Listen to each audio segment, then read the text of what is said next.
Then you go to your local cafe and there's no one there to serve you food because the people that would normally serve you food can't afford to be there. Doesn't work, does it? Can we get our deposit back? No, there were some holes in the wall and the carpet had a few marks, so we're keeping 95% of your deposit. You're a scumbag, aren't you? You're worse than a traffic warden. Yes. Can you get off the phone, please? I've got another caller coming in wanting to rent your house for twice as much as you paid for it. Goodbye. It's crap, isn't it? Absolutely crap. Hey, good afternoon. Going to try present from here. I don't know how much you can see there, but I think you'd rather see the sea and the boat than me. Still in Cornwall, so this is part 4, I think, of my Cornwall mini-series videos. And I wanted to address an email that I got last night and a few of the comments that came in on the videos yesterday. So thank you very much for all your comments. And thank you everybody who's highlighted issues and added information. So I'm just going to dive straight into this one. Working from car, you see. Hi Geoff, I'm sorry to message here. I'm hoping it gets to you while you're still in my little county of Cornwall. It did.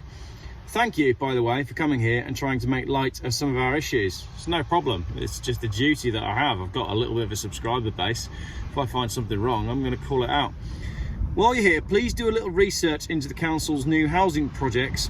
We're regularly told they're building houses for Cornish people, and yet as soon as the complexes are finished, there's usually a massive influx of people without West Country accents, usually from the same area as each other. What springs to light is that the complexes are either bought by or paid for in advance by the councils of other cities around the country. I'm pretty certain that Camborne has one owned by Liverpool City Council. I hear talk of another currently being built in Redruth right by the school. There's one in Newquay, which I hear is Manchester or Leeds, and that's 600 homes. I'm not sure, as I don't live up that way anymore. Now, I know this is going to sound a little bit like get off my land, but it wasn't very long ago the Cornish people were granted minority status. It's pretty hard to keep an ethnic group alive or even remotely intact when the population is flooded with tourists and second home owners, and then to top it off, adding large complexes of people that again aren't of the same ethnic group. It seems like the Cornish as a people will be bred out within the next 40 years, as well as being priced out like they already are. Oh yeah, also when you add this number of new people the council is shipping into a place where nobody can get a dentist or doctor's appointment, it sure is a recipe for success. Many of you said this in the comments as well. I've not been able to get a dentist since 2008. I've been on the waiting list, and my missus has been on the list for a dentist for 5 or 6 years now. If you pop over to Redruth, it's quite clear nobody there has seen a dentist for quite some time now. And what hope do these people have when all the work is seasonal? More on this coming.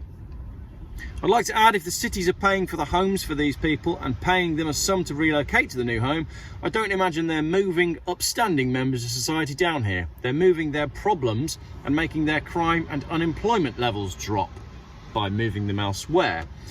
This, of course, is only an assumption, fair enough, but I'm sure it fits, don't you think? Seems to. The only improvement work that I can see coming from this is they will need to build larger job centres.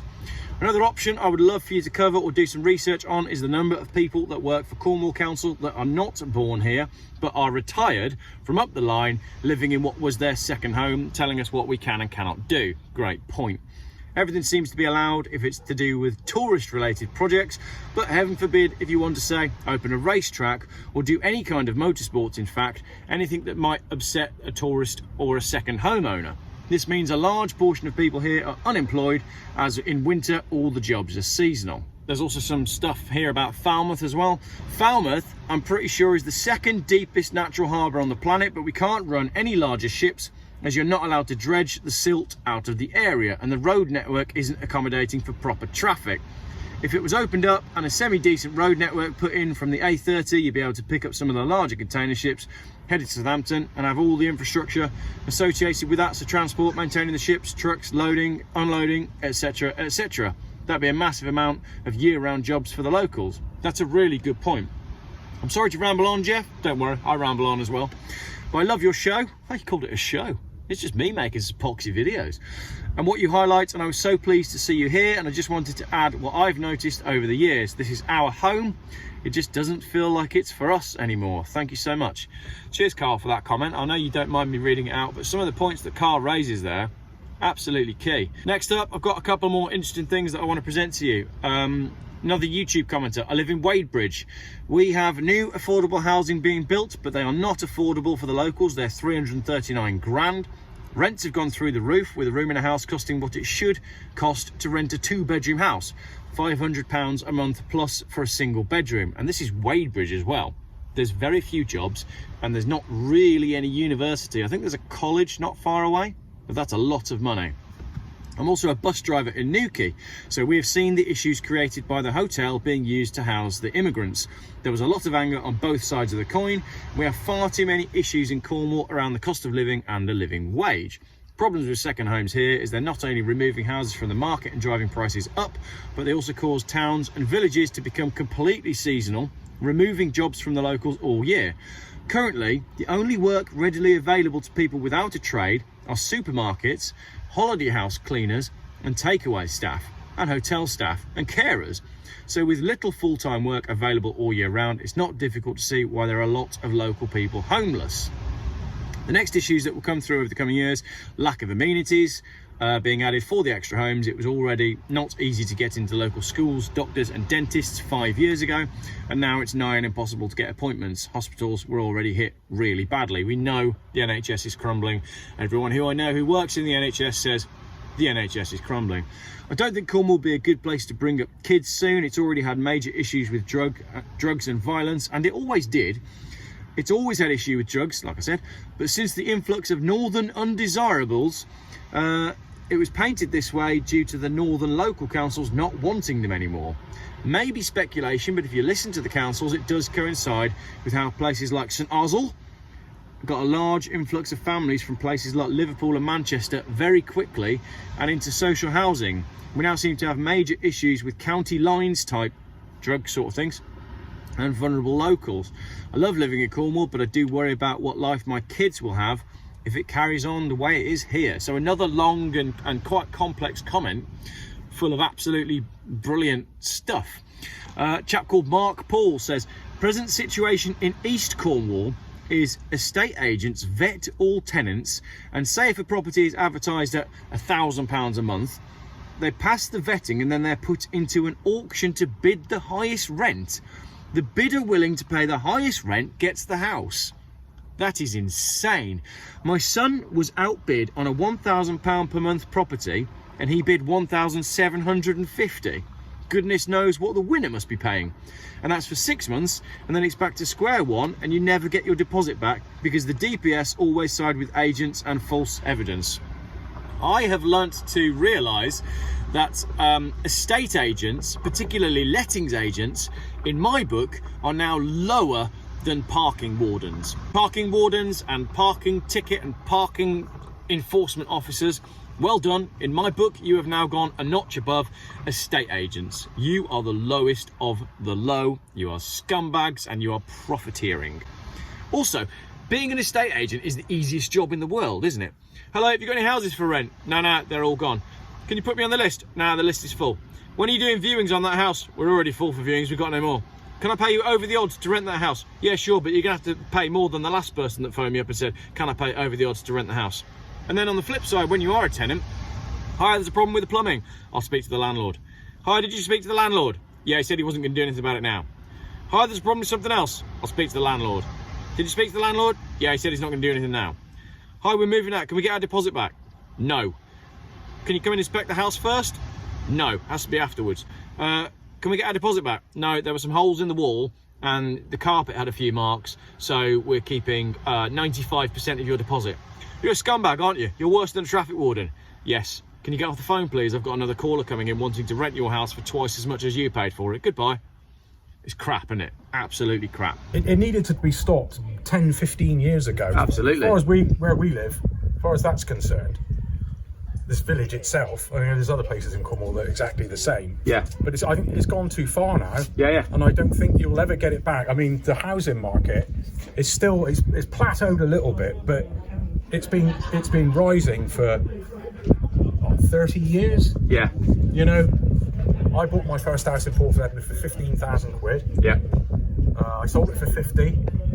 I bought another one for 60,000. It's now 650,000. Wow. So that puts it into a bit of context. The dynamic of the village has changed. Yeah. Immensely. Yeah. Immensely. Stu, I read today that Cornwall County Council have initiated a new team to help refugees and asylum seekers as part of a wider resettlement service funded by the Home Office. It appears the council and government care little for the Cornish and the problems they are facing. I think we could say that that is a given. Someone called First Name says, we lived until about a month ago on the Isle of Wight, which has no housing strategy, so it's a free-for-all for the property developers to make a quick buck, like a hit and run on land buying and new builds aimed at the wealthy, which are advertised solely in London as second homes. Airbnb has killed the rental market here, along with a brown envelope-loving council and also extortionate ferry and bus costs. It's become a dumping ground of known troublesome families from the inner city estates. Sounds familiar based on what we just discussed. There are no jobs unless it's highly skilled. Poverty is a huge issue, and also neglect of the towns like Sandown and Ryde. What once was an old world beautiful island has had its heart and soul ripped out and become an overpopulated area. Every NHS service is stretched beyond breaking point. Sounds familiar. It's a terrible sight, and there's nothing there for the tourists to pay the insane ferry charge for. So I feel for anyone along the south coast. Fully agree. We went to the Isle of Wight the other year, and I don't know what all the fuss is about. I really don't. Ian, great comment this one. My eldest daughter is studying at Portsmouth University. 8 of them sharing a house at £560 a month each. I mean, if you owned a big enough house in Portsmouth, you're laughing, aren't you? I certainly think there's a debate to be had about second homes and how they adversely impact areas like Cornwall. I stayed in Keswick last year, Lake District, and a huge number of shops, cafes, pubs had window adverts for staff, because unless you're still living with mum and dad, then you can't afford to live there on low wages. One of the town centre pubs was shutting at 7 p.m. through the week because of staff shortages. I stay in a small family hotel, and they were telling me how many of their sons' friends' parents work in London. So what do you do with these places when you go and visit Keswick, you know, and you pay your £1,500 a week to rent the place, and then you go to your local cafe and there's no one there to serve you food because the people that would normally serve you food can't afford to be there? It doesn't work, does it? Geoff says, I live in a harbour town just up the road from Falmouth. My local lifeboat and fire station can't find people to man them as no one can afford to live close to the stations anymore. Another great point. Fire service, police service, lifeboat service, NHS, paramedics, they're all on fixed wages, and those fixed wages only work when your rent and living costs are a set amount. You start to go above those amounts and those people can't afford to do those jobs and live in that area, so the whole system falls apart. It doesn't work. David, this country has died a very slow death through neglect on every level. The blame lies squarely with generations of self-serving politicians. Hard to argue with that one, David, and we'll finish on a funny one. Someone called Hey, what's going on? Says, strange that coastal property values are rising if they're all going to be underwater in a few years' time due to climate change and warming, etc. Very good point. I am at Porthleven. The harbour here has been here for hundreds of years, and the water level is exactly the same as it ever was. You know, climate change? Yeah. How much has the harbour come up in the last, 50 years? I'm to do with the sea. Climate change is a myth. Yes, hang on, I'm finished. You can pollute, you can cut down, you can kill wild animals, that's wrong. But absolute climate change, what a crocker shite. So you're not worried about the rise of sea levels because the climate is warming and all the icebergs are melting? What, when it laps over here, when I'm drinking my pint, I might take it a bit seriously, but the tides have been exactly the same for the last, ever since they've been doing it, 1756. When was the pier built in Porthleven? 1811. You might remember it, sir. I wasn't here. 1811, the harbour was finished. And I think you'll find 1811. Yeah. He built it. And I think you'll find if you looked at it right now, the water level is exactly the same as it was in 1811. In the Maldives go under. Tell you what, all the because they still charge you £5,000 a week to go over there. Well, they're the most low-lying sandbanks there. When they go under, then I might take a bit of notice of it. Because look at it, it's like a giant spirit level. It's the same everywhere. Yeah. You know, the Pacific isn't 18 metres higher than the Atlantic because it just floats. Exactly. So, You heard it here first, ladies and gentlemen. Climate denier. Climate denier, lesbian denier. Well, I'll tell you what though, it's not saying it's wrong to be raping the bloody rainforest and all that. No, I didn't say that. No, I know you didn't. say that. No, that's We're disgusting. affecting the climate. Yeah. and they're planting bloody palm oil. They say. But what? So that's got rid of all the indigenous bloody animals. That is totally wrong. No, I get that. And they're the lungs of the earth. Massive floods somewhere. They've always had floods in these countries. The only trouble is now everybody's got a bloody mobile phone and more people on the planet that they get caught up in it. Yeah. Do you know what's difficult though? You can't say, right, you can't say that the water level in Portleven hasn't changed since, what was it, the year? 1756, I think. So you can't say the water level hasn't changed since 1753 without people saying, oh, you're all for cutting down the rainforest. It's almost like today you can't say both things. I didn't say it was 4. I know, that's what I'm saying. That's absolutely what I'm saying. Yeah, you know, I get you can ruin nature. Yeah. Pollute the seas, yeah. Oh yeah, Cut down plastic in the rainforest, sea. go out, shoot an elephant for fun. Yeah, that's not good. That was no weapons, wasn't it? Yeah. But it's hard to deny that the water level on the harbour has not changed. My mother-in-law was, but I don't know Or what it was. in Cornwall. Yeah. Unless it's way higher in Devon that we don't know about. Tell you what, You know, when I fish up in Devon, I don't imagine the boat going uphill. Probably up here, yeah. tell you what, the water It's a level. bit wobbly, but I never have gone uphill in a boat. The water level on my pint has got too low, I know about that. D-Row Maths, I'm not an expert in science or anything. I'm just a chap that makes YouTube videos who got a little bit burnt today because I went out on what is called a foil, an electric lithium battery powered foil. Yeah, I know. Child labour, Congo, mining, lithium, all that stuff. There's a video coming, and if you want to see me fall off an electrically powered hydrofoil lots of times, then you'll like that video. But yeah, as I said, water levels pretty much the same as they ever were. Hopefully the audio was okay and wasn't drowned out by the wind, and I hope you appreciated the view. And for the end of this video, I'm just going to move out the way so you can see it.